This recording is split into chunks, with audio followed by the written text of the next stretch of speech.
Fishing by দীপাঞ্জনে আপনাদের কাছে আবারও স্বাগত জানাচ্ছে। আপনাদের দেখাতে চলেছি ইনস্ট্যান্ট মহুয়ার ল্যাপিং কিভাবে বানাবেন। প্রথমে লাগবে মহুয়া, তারপরে লাগবে আপনার মেথি হচ্ছে 15 গ্রাম, ছোটো এলাচ লাগবে 8টা থেকে 10টা, একাঙ্গি লাগবে আপনার ওই 10 থেকে 15 গ্রামের মতন, ছোটো কাংলা লাগবে আপনার 15 থেকে 20টার মধ্যে। প্রথমে কি করব, মেথিটাকে 15 গ্রাম যে মেথি আছে সেই মেথিটাকে ভালো করে একটুখানি গরম করে ভেজে নেব। দেখবেন যাতে পুড়ে না যায়, তাহলে কিন্তু এই মশলাটা হবে না। এই মশলাটা ইনস্ট্যান্ট কেন বলা হচ্ছে, ভাবুন আপনার ঘরে মহুয়ার ল্যাপিং শেষ হয়ে গেছে, কোনো পুকুরে মহুয়ার ল্যাপিং খাচ্ছে, তখন আপনি এইটা বানিয়ে নিতে পারবেন। কিন্তু এর জন্য যে মহুয়াটা লাগবে সেটা হচ্ছে আপনার চিটে গুড় দিয়ে ভেজানো মহুয়া, যেইটা অন্তত প্রায় 6 থেকে 7 মাস বা 1 বছর ভেজানো আছে, এরকম মহুয়া আপনাদের লাগবে। দেখতেই পাচ্ছেন আমি এখন মেথিটাকে ভালো করে ভেজে নিচ্ছি। মেথিটাকে ভাজার পর সবই এক এক করে ভেজে নেব, কিন্তু স্টিমটা কিন্তু সম্পূর্ণ লো রাখতে হবে, আগুনের ফ্লেমটা লো রাখতে হবে। আপনি কিন্তু এটাকে খুব বেশি ফ্লেমে করতে পারবেন না।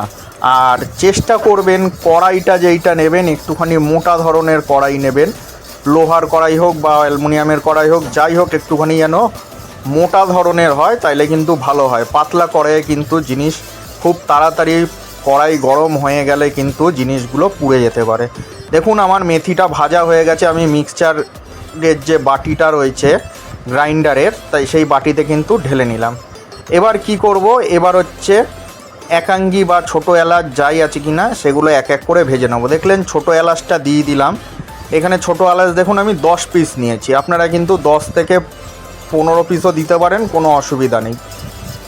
আমি একটুখানি লাইট টাইপের করব, আমি হার্ড করব না, তার জন্য এলাচগুলো ভাজতে হবে এইভাবে। দেখবেন এলাচগুলো কড়াইতে নাড়ানোর পর যখন ফুলে যাবে তখন বুঝবেন যে এলাচগুলো ভাজা হয়ে গেছে। অতিরিক্ত কিন্তু ভাজবেন না, কোনো জিনিসই কিন্তু অতিরিক্ত ভাজবেন না। দেখতেই পাচ্ছেন যে ছোট এলাচগুলো কিন্তু আস্তে আস্তে ফুলে উঠছে। ছোট এলাচগুলোও কিন্তু ভাজা হয়ে গেলে আপনি কিন্তু মিক্সারের যে বাটি আছে তার মধ্যে রেখে দিতে পারেন, বা অন্য কোনো বাটিতে কিন্তু রেখে দিতে পারেন। ছোট এলাচগুলো আমার কিন্তু ভাজা হয়ে গেছে। এরপরে কিন্তু আমি একাঙ্গিগুলো দেবো বা কাংলাগুলো দেবো, ছোটো কাংলাগুলো ভেজে নেবো অল্প একটুখানি সামান্য 1 চামচ ঘি দিয়ে। আমি কিন্তু দেখুন সম্পূর্ণ অল্প একটুখানি ঘি দেবো, দিয়ে কিন্তু কাংলাগুলোকে ভেজে নেব। কাংলা ভেজে আপনারা কিন্তু কাংলাগুলো কিন্তু বালিতেও ভাজতে পারেন, ওতে কিন্তু ভালো সুবিধা হবে। আর যদি না থাকে তাহলে কিন্তু আপনারা কিন্তু কাংলাগুলো এরকম সামান্য 1 চামচ ঘি দেবেন, দিয়ে 10 থেকে যে 15টা ছোটো কাংলা আছে সেগুলো কিন্তু ভেজে নিতে পারবেন। আর কাংলা ভাজা হয়ে গেলে আপনারা কিভাবে বুঝবেন, কাংলাগুলো কিন্তু দেখবেন আস্তে আস্তে সাইজে আস্তে আস্তে বড় হয়ে যাবে। বড় হয়ে যাওয়ার পর একটা টাইম কিন্তু সেইটা আর ফুলবে না। মানে আপনাদের জুম করে দেখাচ্ছি, দেখুন আপনারা দেখতে পাবেন যে কিভাবে কাংলাটা ফুলবে, এবং ফোলার পর একটা নির্দিষ্ট জায়গায় গিয়ে স্টপ হয়ে যাবে। তারপরে কিছুক্ষণ নাড়িয়ে 1-2 মিনিট নাড়িয়ে বা 1 মিনিট নাড়িয়ে বা 2 মিনিট নাড়িয়ে আপনারা কিন্তু নামিয়ে দেবেন। কিন্তু এটা কিন্তু খুব কম আঁচে ভাজতে হবে, এই না যে ফ্লেমটাকে আপনি প্রচুর পরিমাণে দিয়ে দেবেন, দিয়ে তারপরে ভাজবেন, একদমই না। কম ফ্লেমে কিন্তু এটাকে ভাজতে হবে। আমি আপনাদেরকে জুম করে দেখাবো, দেখবেন কিভাবে আস্তে আস্তে কাংলাগুলো ফুলে যাচ্ছে, সেইটা কিন্তু আপনাদেরকে দেখাবো। দেখুন আপনাদের এবার দেখাচ্ছি, দেখুন পুরো জুম করে কাংলাগুলো দেখতেই পাচ্ছেন কি সুন্দর বড় বড় হয়ে যাচ্ছে আস্তে আস্তে। এবং এরপরে আমি 1 থেকে 2 মিনিটের মতন ভেজে কিন্তু আমি আলাদা পাত্রে তুলে রাখবো। এটা ঠান্ডা হওয়ার পর কিন্তু আপনাদেরকে গুঁড়ো করতে হবে, গরম অবস্থায় গুঁড়ো করলে কিন্তু চলবে না। আপনাদের কিন্তু দেখুন কাংলাটা আমি আর একটুখানি নাড়িয়ে চাড়িয়ে নিয়ে এবার কিন্তু তুলে নেব। তুলে কিন্তু আলাদা জায়গায় রাখতে হবে। এক জায়গায় সব যে আমি ছোটো এলাচ তারপরে আপনার মেথি দিয়েছিলাম তার মধ্যে রাখলে হবে না, আমি কিন্তু এটা আলাদা করে রাখবো। দেখুন আমি কিন্তু আলাদা জায়গায় একটা আলাদা বাটি হোক বা প্লেট হোক বা যে কোনো ঢাকনার ওপরে কিন্তু আমি রাখছি। আমি এই দেখুন রেখে দিলাম। এরপরে কি করব, আর অল্প একটুখানি ঘি দেবো, দিয়ে যে একাঙ্গিগুলো রয়েছে 10 থেকে 15 গ্রামের মতন যে একাঙ্গি রয়েছে, সেই একাঙ্গিটা আমি কিন্তু ভেজে নেব। সামান্য অল্প একটুখানি ঘি দেবো, দিয়ে একাঙ্গিটা আমি কিন্তু ভেজে নেব। এই একাঙ্গিটাও কিন্তু আপনারা কিন্তু বালিতে ভাজতে পারেন।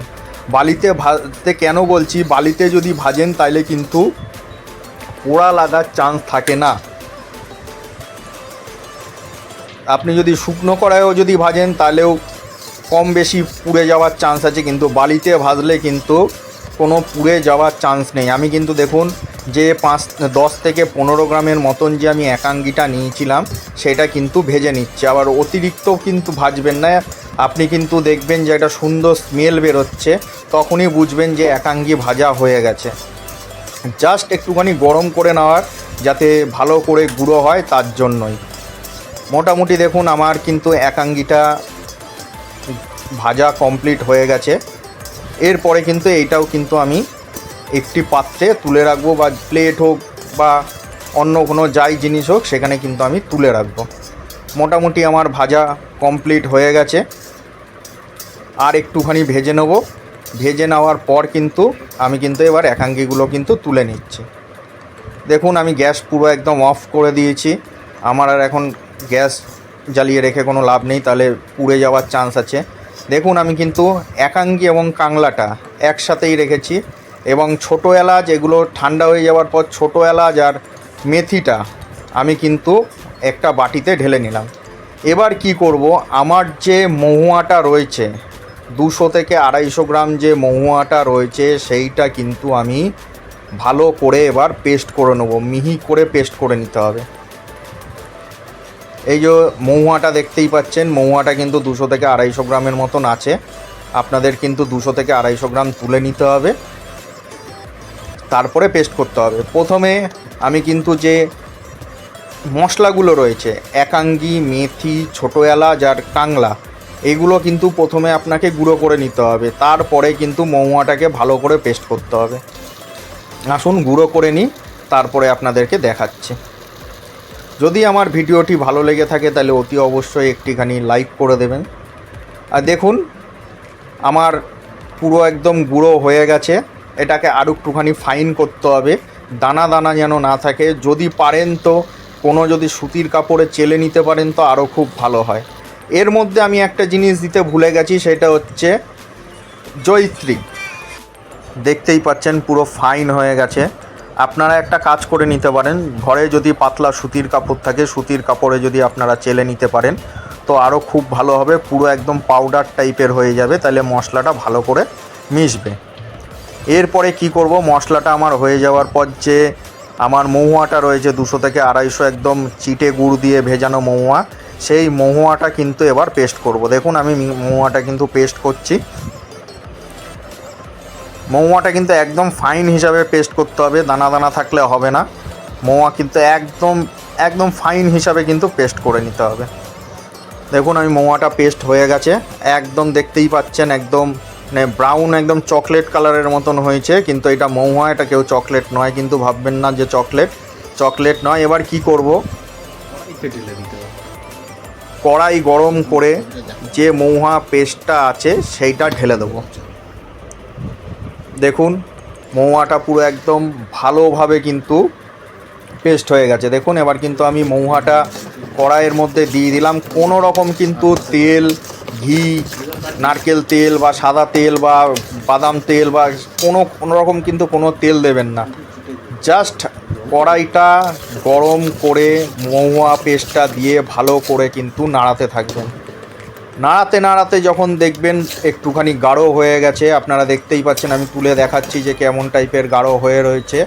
এরকম কিন্তু গাঢ় হয়ে যাওয়ার পর কিন্তু এটাকে নামিয়ে ঠান্ডা করতে হবে, তারপরে যে গুঁড়ো মশলাগুলো আছে সেগুলো দিতে হবে। আপনাদেরকে সেইটাও আমি ভালো করে দেখিয়ে দেবো। দেখুন দেখতেই পাচ্ছেন যে ফুটে উঠেছে। ফুটে ওঠার পর কিন্তু দেখুন একদম কিন্তু গাঢ় হয়ে গেছে। দেখুন আমি কিন্তু আবার কিন্তু নাড়িয়ে চাড়িয়ে কিন্তু যাতে যে জল ভাবটা রয়েছে জলটা যেন মরে যায় এরকম দেখতে হবে। কেননা আপনি যখন মহুয়াটা চিটে গুড় দিয়ে ভেজাবেন তখন কিন্তু আপনাকে চিটে গুড়টা জলের মধ্যে গুলিয়ে পাতলা করে নিয়ে তারপরে কিন্তু মহুয়াটাকে ভেজাতে হবে। এইটা কিন্তু আপনাদেরকে মাথায় রাখতে হবে। চিটে গুড়ের মধ্যে কিন্তু ডাইরেক্ট মহুয়া দিয়ে ভেজানো যায় না, তাহলে কিন্তু মহুয়াটা ফার্মেন্টেশন হবে না। দেখুন মোটামুটি আমার কিন্তু মানে গুড়, এই যে মহুয়া গুড় যে রয়েছে সেইটা কিন্তু হয়ে এসছে। কোনো প্রকার কিন্তু আমি তেল দিইনি, কেননা এটা কিন্তু তেল দেওয়া যাবে না, কেননা তেল দিতে গেলে আমাকে অনেক দিন ধরে রেখে তারপরে মজাতে হবে। এটা কিন্তু এর জন্যই ইনস্ট্যান্ট মহুয়া, যেইটা আপনার ঘরে হয়তো মহুয়া শেষ হয়ে গেছে তার জন্য। দেখুন পুরো আঠালো টাইপের হয়ে গেছে। আঠালো টাইপের হয়ে যাওয়ার পর কিন্তু আরেকটুখানি দেখে কিন্তু গ্যাসটাকে কিন্তু নিভিয়ে দিতে হবে। দেখুন আমি কিন্তু ফ্লেমটা পুরো নিভিয়ে দিলাম, দেখতেই পাচ্ছেন পুরো গ্যাস অফ। এবার কিন্তু এটাকে ভালো করে কিন্তু ঠান্ডা করতে হবে। দেখুন নাড়িয়ে চাড়িয়ে কিন্তু ঠান্ডা করতে হবে, বা আপনি কিন্তু মহুয়াটাকে কিন্তু পাতলা স্তর হিসাবে কিন্তু চারিপাশে ছড়িয়ে কিন্তু ঠান্ডা করতে পারেন। আমার কাছে মহুয়ার টাচ বা মহুয়ার কিছু ছিল না বলে কিন্তু আমাকে এটা ইনস্ট্যান্ট বানাতে হয়েছে। দেখুন আমি আপনাদের প্রথমেই বলেছিলাম যে আমি এখানে একটা জিনিস দিতে ভুলে গেছিলাম, সেটা হচ্ছে জয়িত্রী। আমি জয়িত্রী একদম একটা ফুলের হাফ ফুল নিয়েছি, নিয়ে কিন্তু মশলাগুলোর মধ্যে কিন্তু মিশিয়ে দিলাম। যেই গুঁড়ো মশলা যেমন একাঙ্গি, ছোটো এলাচ, মেথি আর হচ্ছে ছোটো কাংলা, যেইটা আমি গুঁড়ো করে রেখেছিলাম ভেজে, সেইটার মধ্যে কিন্তু আমি জয়িত্রীটাকে না ভেজেই কাঁচা ওইটাকে আমি দিয়ে মিশিয়ে নিলাম। এরপর দেখতেই পাচ্ছেন পুরো কড়াই ঠান্ডা হয়ে গেছে, আমি হাত দিয়ে ধরে রয়েছি, তার মানে কড়াইটা পুরোই ঠান্ডা। এবার কি করব, পুরো গুঁড়ো মশলাটা যেগুলো আছে সেইটা দিয়ে কিন্তু ভালো করে হাত দিয়ে কিন্তু মাখিয়ে নিতে হবে, বা হাত দিয়ে চটকাতেও পারেন, বা একটা আঙ্গুল দিয়ে কিন্তু ভালো করে কিন্তু মাখিয়েও নিতে পারেন। মাখিয়ে নেওয়ার পর কি করতে হবে, একটা প্লাস্টিকের কৌটা হোক, কাচের বয়ম হোক, তার মধ্যে কিন্তু রেখে দিতে হবে। এইটা যদি আপনারা অন্তত 2 দিন থেকে 3 দিন আগে করতে পারেন তাহলে খুবই ভালো হয়, কেননা তাহলে এটা মশলাটা এবং মোমোটার একটা ভালো করে মজবে। আমার কিন্তু পুরো কমপ্লিট হয়ে গেছে, দেখতেই পাচ্ছেন। আর আপনাদেরকে অসংখ্য ধন্যবাদ যে ভিডিওটি দেখার জন্য।